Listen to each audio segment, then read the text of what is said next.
Angels Care Home Health, serving Hayes and the surrounding areas, is a Medicare-certified home health agency providing quality skilled nursing and restorative therapy services to patients in their homes. I love the nurses that come and see me. Angels Care is there to help 24 hours a day, and all services are covered 100% by Medicare for patients who are eligible. Since I've learned about Angel Care, I would recommend them to anybody. Angels Care Home Health. We serve patients. Eagle Community Television presents Community Connection with your host, Mike Cooper. Hello and welcome again to Community Connection from Eagle Community Television. Thanks for watching, and thanks as always to the producer and editor of our series, Jeff Durall. Also to the camera work of Brendan Cooley from Eagle Community Television.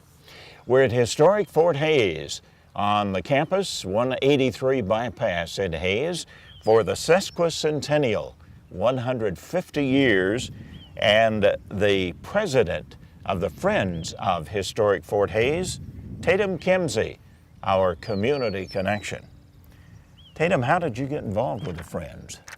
Well, my family's had a long history with the Friends. My grandparents were instrumental in getting the Friends group started, and so I've been involved ever since I moved back to Hayes with my family earlier in 2008. You couldn't step away, could you? You Nope. had no choice. Nope, I had no choice. I got sucked right back in. But I've been out here since I was a kid, when we used to have the big Fort Hayes celebration every fall.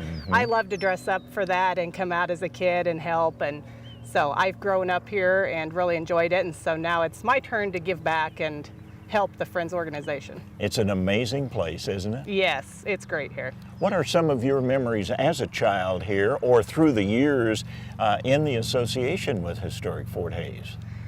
Well, some of my favorite are when I used to dress up like a little pioneer girl during the Fort Hayes celebrations and walk around the grounds and see all the soldiers that would come in and dress up and things like that. And that's kind of what we're trying to recreate with this event, is a little bit of that feel.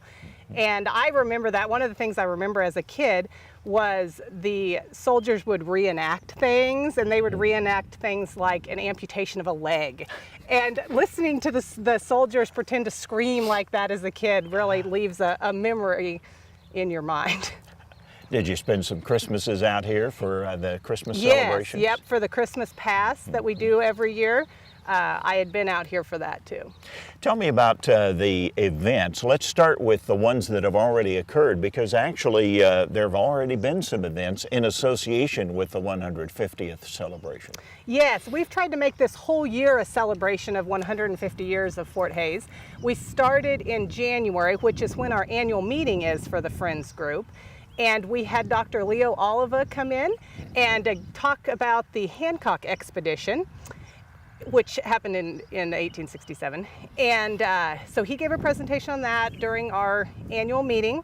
Then in February, we had Barry Tompkins come in, and he's a member of the Nicodemus Buffalo Soldier group, which is going to be here for our event. And he did a presentation on the Buffalo Soldiers and the impact that they had here at Fort Hayes, and just Buffalo Soldiers in general. He also gave some fun information. He's been in several movies portraying Buffalo Soldiers, and so that was really interesting to listen to him talk about Hollywood and everything that happens in the movies too. And that all came into the presentation, so it was really fun. Then in March, we had Marla Matkin come in and talk about frontier women and their place at the forts. And she's also the chairman of our committee that's putting this event together. And she is wonderful because she knows a lot of these reenactors, because that's what she does. And so she talked about the women and the history of the women and everything about that. And we'll have a chance to visit with Marla here a little Yes. bit later on in our community connection. So this takes us up to the present time. The actual celebration will be coming at what dates? It's going to be Saturday the 17th and Sunday the 18th of June. And during that time, that will be the real push for all of the events, right? Yes, this is the culmination or the main event of the whole year. All right, run down the events for us if you could. Okay, I'm gonna have to check my notes. We've got so many things coming in. Please use notes, absolutely. Yes, yes. Okay, So our schedule for that, it's actually going to start on Friday night. We have Jerry Thomas come in, who's a renowned artist, and he is going to be here at the fort participating in the summer art walk. So if you're downtown for the art walk, make sure you come out here to start at 5:30. And he's going to be here with a whole display of his artwork inside the visitor center. So that will be Friday night. And then Saturday morning, we'll start the rest of the events. We're going to be raising the flag at 8:45. And then we're going to have some speakers running every half hour in a tent that will be set up out here, starting then at 9 o'clock. So some of those that are going to be speaking, we have Mark Berry, who's from Northwest Kansas. He portrays a character called California Joe, and he talks about just major history points that happened at that time. Then we'll have Kirk Shapland, who portrays Buffalo Bill Cody. And so, of course, around Hays, we've heard about Buffalo Bill quite a bit, and he's been portraying him for 20 plus years and does a wonderful job. He also usually has a tent set up with lots of things, and he even has, looks like pieces of meat and things like that hanging outside of his tent. And so that gives you a taste of what a buffalo hunter would look like. And then we have Steve Alexander, and he portrays General George Armstrong Custer, and he's been doing that for a number of years, so he will be here speaking. Then we have our own Marla Matkin, and she portrays Elizabeth Custer, and she will be talking. After her, we have Ken Widener. He portrays the Cheyenne Indians, and he will be here set up at his teepee, and his presentation will actually be at his teepee so that you can get a feel for what it was like there and be inside of the teepee and see all of his things. We also have the Fort Larned Artillery. Will be doing a demonstration and shooting off their cannon. Then we will have the Nicodemus Buffalo Soldiers, and they will be riding their horses and doing drills out here on the grounds. And then we have a concert from the Kansas Brigade Band, and that kind of rounds out the morning. And then we have that all again in the afternoon of Saturday, and then again on Sunday. So no matter when you come out, you'll be able to should be able to catch all of those talks and presentations. So you could come either Saturday morning, Saturday afternoon, or Sunday. Mm-hmm. Okay. Yep, we will be doing it all. Tell me about the hours that this celebration will take place. Okay, so it starts about 8:45 on Saturday with the raising of the flag, and the first presentation will be at 9.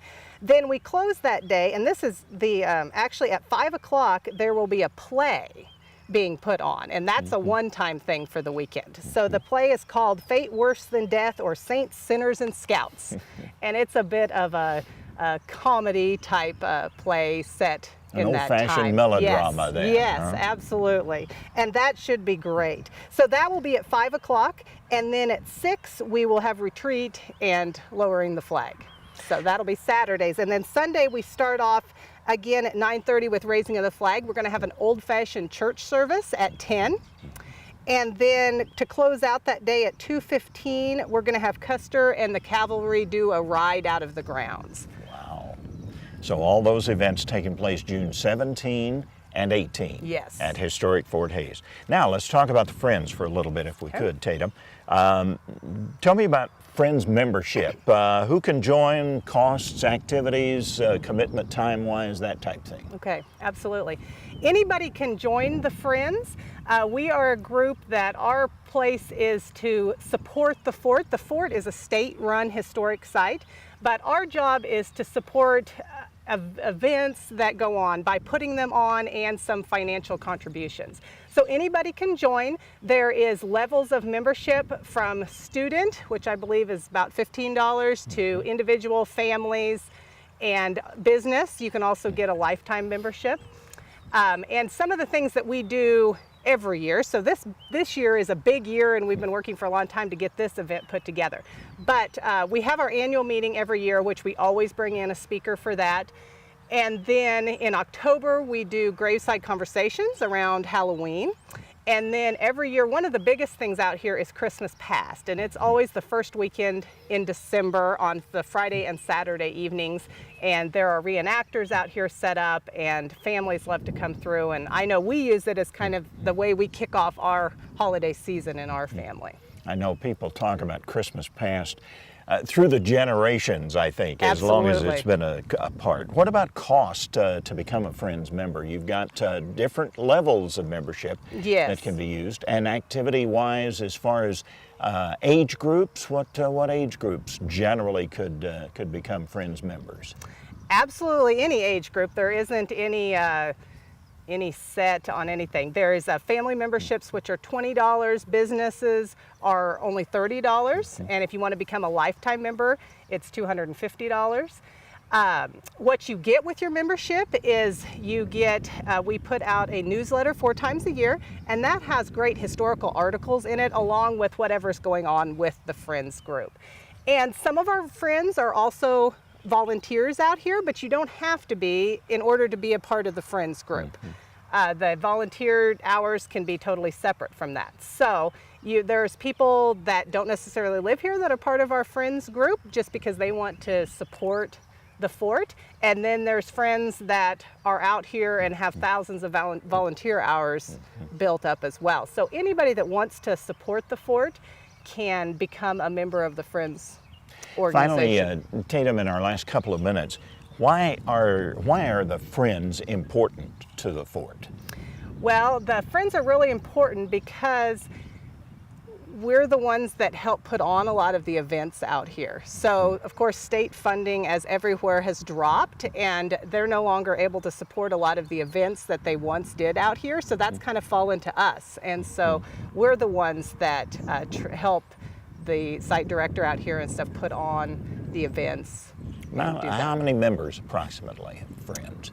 That's a good question. Any idea? No, I don't know off the top of my head. But they're from all over the country, yes, basically. They are from all over. And I wouldn't be surprised, based on the people who stop by from all over the world, basically, because it is such a central location here in Hayes, that you probably got friends all over the world, I would suspect, who at least support the fort with monetary contributions at least. Yep. Been insightful, thank you.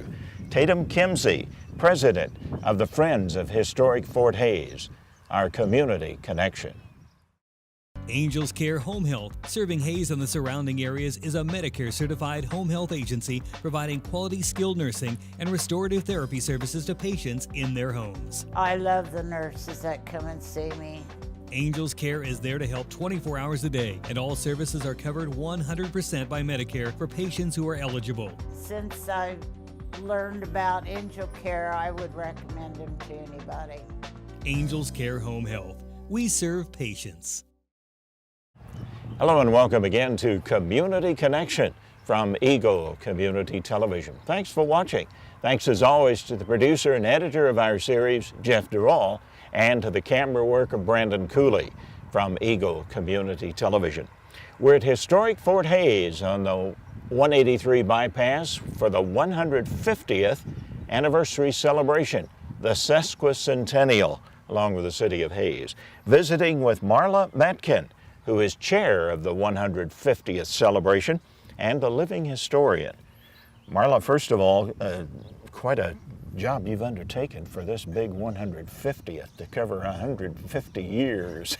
Yes, we've kind of had a 2-year overview to try to set this up and working hard on it, particularly the last year and a half. And I've got a great committee. They've just been wonderful to work with and to help pull all this together and hopefully provide the community, the area, with an event to remember. And part of that event is going to include you as a presentation of Elizabeth Custer in The Living Historian. First of all, from Hill City, how did you get involved as a living historian? Well, it's a marriage of 2 of my great interests, theater and history.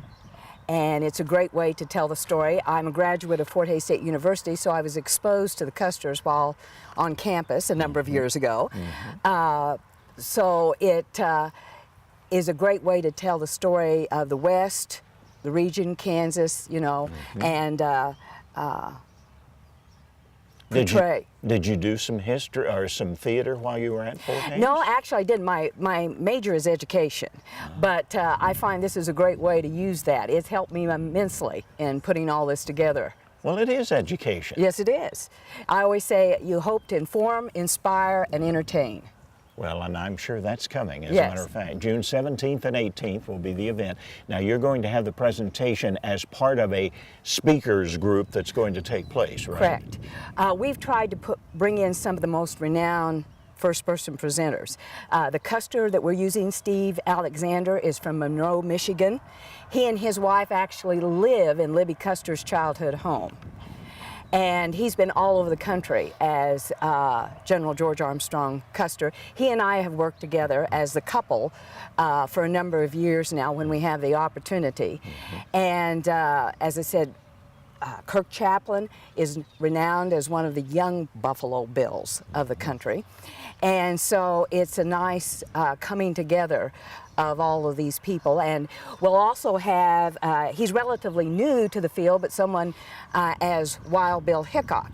So if people want to come out here for a photo opportunity, they'll be able to have their photo taken with the three icons on the Hayes logo. General George Armstrong Custer, Buffalo Bill Cody, and Wild Bill Hickok. All in character and in the period dress as well. Correct. Tell me about the research on Libby Custer. How'd you get involved with selecting Libby? Well, I wanted somebody that was rather high profile and that people knew and recognized her name. Oftentimes, if you select someone that's a little more obscure, you have an opportunity to introduce people to her, but they don't have any background information on where they do often on the Custers. And it just gave me a bigger opportunity to, I spend a lot of time at old forts around the country and other big events. And I had the great opportunity a number of years ago to go to the Smithsonian. And they were opening an exhibit on West Point. And they wanted to focus on the first 100 years of West Point's history. Of which the Custers were a a part of. Yes. Marla, what did you find out about Libby Custer? She was a remarkable woman. She was smart, witty, personable, of her own right. She was relatively well educated for a woman of her day, but obviously back then they didn't have the opportunity to pursue a career. And I always felt that she saw his career as her career as well, so it behooved her to see that he was remembered and thought of well. And she wrote 3 books, Tending on the Plains, Following the Guidon, and Boots and Saddles. And she's probably one of the best-known officers' wives of the period. So often people bring you in because you can speak to the subject, the history, and fort life. And so she just is a fascinating individual. In fact, some people, her supporters, think she's more fascinating even than he. She outlived him by 56 years. And during that period, she traveled, she spoke, she wrote, and lectured to the life here in the West. And even before his death and during her lifetime, people were already becoming very interested in the West and what life was like out here. So she added that special touch by speaking to her experiences. Safe to say, maybe, Marla, she was a woman before her time, possibly? Very possibly. You know, if she'd lived today, you know, she might, somebody said she could have been a senator or a representative or, you know, and she well may have been able to do that. She just wasn't in her day. But I think she used her resources to share the history. Of course, she highly promoted him. She wanted him always to be remembered as a hero, and for his contribution to the frontier military and the settlement out here and its expansion.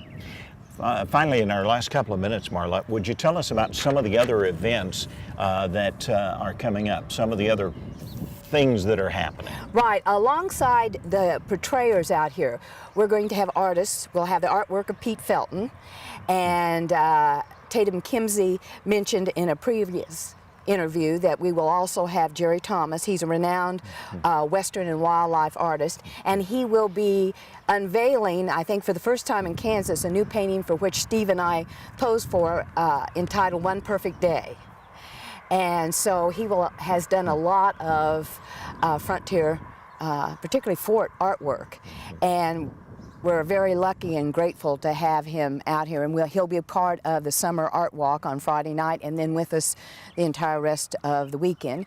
We'll have wagon and carriage rides, we'll have a blacksmith, we'll have children's activities, we'll have a vintage photo booth in one of the officers' quarters, a buffalo hunting exhibit in the guardhouse, as well as artifacts of Fort Fletcher in the blockhouse along with Pete Felton's work.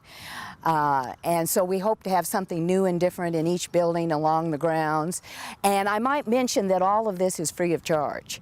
And so you can bring families, and it's good, clean family entertainment. The only thing we're charging for is if you choose to eat here on the grounds or for the vintage photos, and that's just to cover our materials.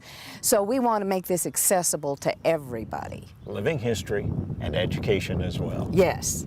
And Libby Custer, Marla Matkin is going to be a part of that. Our community connection.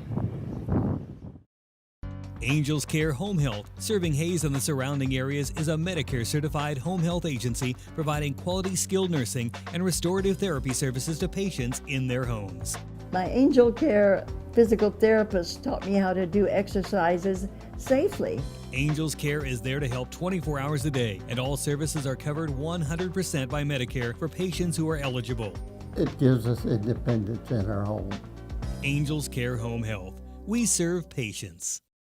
As we continue our community connection with Tammy Younger, site administrator of historic Fort Hayes, talking about the fort in general. Tammy, tell us about the primary function of the fort. What was it for? They were actually, the soldiers were here, and the forts, they started putting out west mainly to protect the railroad workers from the Indians, or they were building the railroad. Also to protect the settlers and the stagecoach routes and the wagon trains that were moving out west. The soldiers, but mainly it was to protect the railroad workers while they were building the railroad. What about years of operation? What time frame? They were here from 1867 until 1889 at Fort, in this location. Now, what about size of the fort? Actually, the fort was huge. There were actually 45 main buildings here spread out on about 65 acres of land. So, and then the whole reservation was actually 12 square miles, which really covers a lot. It was one of the major forts in the area. Yep, it sure was. There were actually 565 men stationed out here in 1867. They had thousands of animals, mules and horses, and wagons to transport supplies down to the other forts. Once the railroad made it here, then they became this big supply depot. What about Hayes City? Did some of the civilians work on the fort grounds Yeah, as there well? were a lot of civilians that worked at the fort, lots, hundreds. With an operation this size, what about the range of influence of the fort? How far did the troopers go? You know, they went about, Fort Harker is at Ellsworth, and so they would go about halfway probably to do protection, and then about halfway probably to Fort Wallace too. Talking about the buildings now, you mentioned 45 Yes. in the original fort. Yep. 2 of which we still see, the Yep. actual buildings themselves behind us, right, Tammy? Right. We have 2 of the original officers' quarters here. They were actually sold, moved into town when the fort closed, but donated and moved back. There used to be 10 of them, but these are the only 2 left. And they're both very nice on the inside. They've been restored, and they have furnishings inside them like the officers would have had. Then we also have the guardhouse down here, which was the jail at the fort for the soldiers who got into trouble. And what about the building that's down to the south of the grounds now? What is that building? Which one? This Over one. here, Yeah, the blockhouse, I'm the sorry. Blockhouse. Yep, the blockhouse is actually the oldest building in northwest Kansas, and its purpose was to be their defensive structure. So it actually had little rifle slots in the walls all the way around where they could stand inside, shoot out. They didn't put the big wall fence or stockade up around the forts out here in Kansas. Just in the movies, they do that. And but they did build these little defensive structures. But in the first year that they were actually here, they were so sure that the Indians would not attack the fort, they felt like they could turn the building into their headquarters. And so that's what it was used as. And we should mention these buildings will be open for the public viewing sure will. during the Sesquicentennial, June 17 and 18. Yes, they will. Tell me about the visitor center now, your hours and the days you're open. We are open Wednesday through Saturday, 9 to 5. And thanks to the work of some previous administrators and people at the fort through the Friends, that is a beautiful visitor center now. Yes, yes. Actually, we got, about 6 or 7 years ago, got some money for, some grant money, and they were able to get everything restored, fixed up, and new exhibits in the visitor center. Actually, all the buildings have some new exhibits in them. Tell me about, in our couple of minutes, take a couple of minutes, Tammy, to tell us about some of the coming activities, one of which is in August, I believe Tatum said, about a big ball game that's coming. Yes, vintage baseball. There was a team at Fort Hays, and so we feel it would be appropriate to have another game, and we have a team coming from Topeka on August 26th. It's a Saturday that we will be, and we're also trying to get some local celebrities to play on our team. So if you play softball. Yeah, it's a real soft Call ball. Tammy. You don't even need a mitt for it. Okay. Call Tammy. Yeah. She'll sign you we'll up. sign as a you team. up, you bet. Absolutely. Some of the other quick events. Okay, we've got an archaeology. The archaeologist from Topeka is actually going to come out here. They've done quite a few digs actually around Fort Hays, but he will bring back some of the stuff that was really neat that they found at Fort Hays. Back in the 1960s is when they did most of all the excavations. But recently over here at Yosemite, they did an old Indian village site. He'll have some of that stuff too. Talk about your funding sources.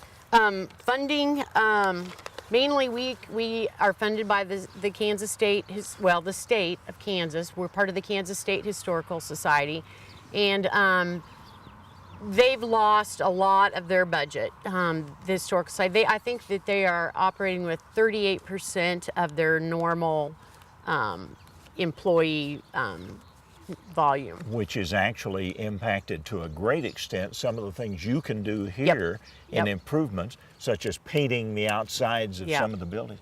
We've even lost the state architect. Right, the state architect left a while, probably about a month or two ago, and a lot of projects that he had started that need to get finished. And we have quite a few, not huge projects, but a lot of painting that we need to have done. And all of this takes the money. And part of that is the reason that you do have the small admission charge for the entry to the visitor center. Yes, and they just recently, they changed the admission fees, but it's still only $6 for adults, $5 for seniors, active military, and college students, and then $3 for students. And that money, of course, goes to support the ongoing restorations of historic Fort Hays. Old buildings need a lot of work.